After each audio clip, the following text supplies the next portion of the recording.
आज का हमारा अध्ययन का विषय है ताम्रपाषाण काल।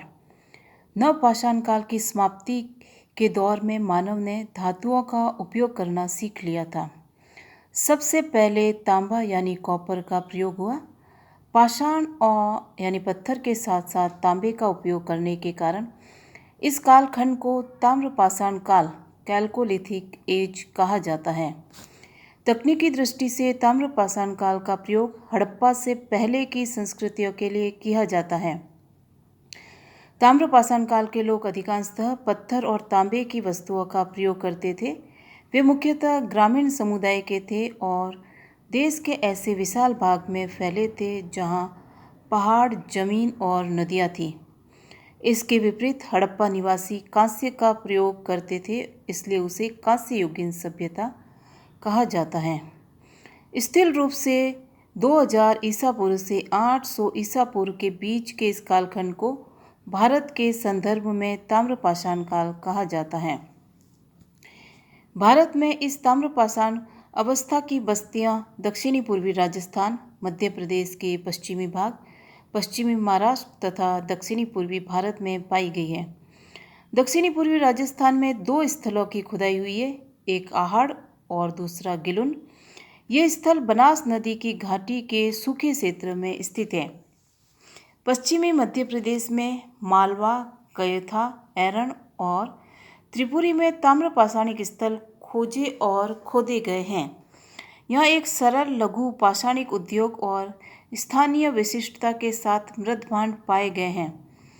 कुछ मृदभांड और अन्य सांस्कृतिक सामग्री महाराष्ट्र में भी पाई गई है।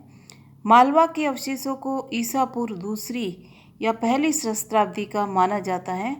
एरन और त्रिपुरी की खुदाइयों के दौरान उत्तरकालीन ताम्रपाषाणिक बस्तियों के अवशेष मिले हैं। सबसे विस्तृत उत्खनन पश्चिमी महाराष्ट्र में हुए हैं। यहाँ अहमदनगर जिले में जोरवे, नेवासा और दैमाबाद, पुणे जिले में चंदोली, सोनगांव और इनामगांव, नासिक आदि प्रमुख ताम्रपाषाणिक उत्खनन स्थल है। ये सभी स्थल मिलके जोरवे संस्कृति कहलाते हैं। जोरवे, जो कि अहमदनगर जिले में स्थित है, के नाम पर ये नाम पड़ा है। जोरवे संस्कृति ने मालवा संस्कृति से बहुत कुछ लिया है। इसमें दक्षिण नव पाषाण संस्कृति के तत्व भी हैं। ईसा पूर्व 1400 से 700 के आसपास जोरवे संस्कृति विदर्भ के कुछ भाग को और कोंकण तट के प्रदेश को छोड़कर लगभग समस्त महाराष्ट्र में फैली हुई थी। यह संस्कृति ग्रामीण थी, लेकिन दैमाबाद और इनामगांव जैसी नगरीकृत बस्तियों के अवशेष भी इसमें प्राप्त हुए हैं। कई ताम्रपाषाणकालीन स्थल इलाहाबाद जिले के विंध्य क्षेत्र में भी पाए गए हैं। पूर्वी भारत के गंगा तटवर्ती चिरांद के अलावा पश्चिमी बंगाल के वर्धमान जिले में राजार पांडुडिब्बी तथा समीपवर्ती वीरभूम जिले में महिषदल से पाषाण फलक उद्योग, पाषाण कुठार, ताम्र वस्तुएं, इनमें विशेष रूप से मछली पकड़ने के कांटे प्रमुख हैं। चित्रित लाल और काले मृदभांड तथा नालीदार टोटी वाले कटोरों के साथ साथ मृदभांड भी प्राप्त हुए हैं।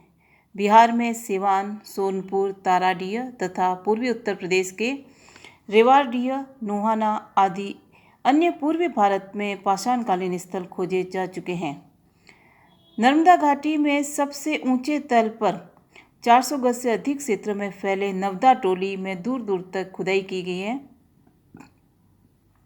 इस ताम्रपाषाणकालीन बस्ती के झोपड़े लकड़ी के खंभों एवं बांस की चिक्कों से बने थे।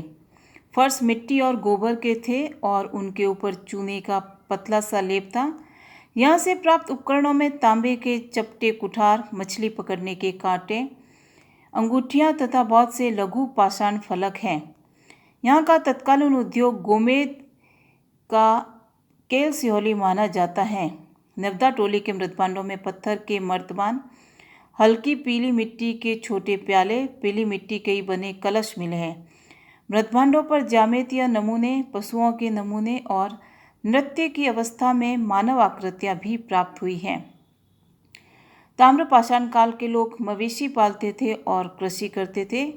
वे गाय, भेड़, बकरी, सूअर और भैंस पालते थे और हिरण का शिकार भी करते थे। इस संस्कृति में ऊंट के अवशेष भी मिले हैं। इससे ये स्पष्ट नहीं होता है कि वे घोड़े से परिचित थे या नहीं। कुछ अवशेषों की पहचान घोड़े या गधे या जंगली गधे के अंग के रूप में की गई है।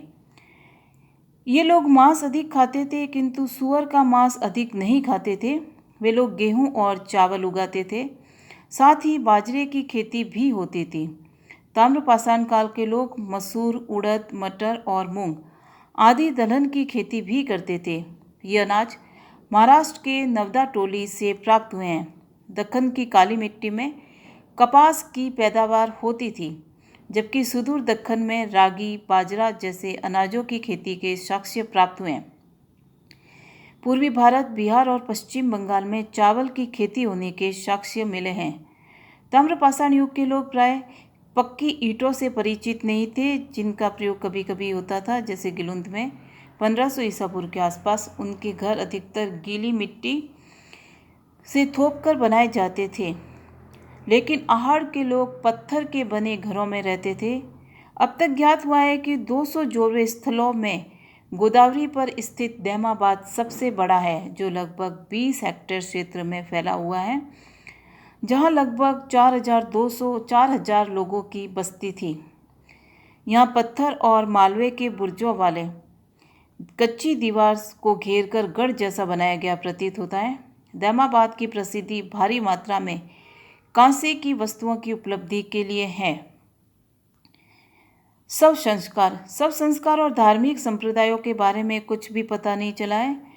महाराष्ट्र में लोग मृतक को अस्थि कलश में रखकर अपने घर के फर्श के अंदर उत्तरी दक्षिणी भाग में गाड़ते थे। कब्र में मिट्टी की हंडियाँ और तांबे की कुछ वस्तुएं भी रखी जाती थी, जिससे लगता है कि परलोक में मृतक के प्रयोग हेतु होगी। मूर्तिकाओं में महिलाओं की पुतलियां हैं, जिनसे प्रतीत होता है कि ताम्रपाषाण काल के लोग मातृ देवी की पूजा करते थे। कई कच्ची मिट्टी की नग्न पुतलियों की पूजा भी होती थी। मालवा और राजस्थान से प्राप्त वृषभ मूर्तिकाएं दर्शाती है कि शायद वृषभ यानी सांड उन लोगों के धार्मिक संप्रदाय का प्रतीक था।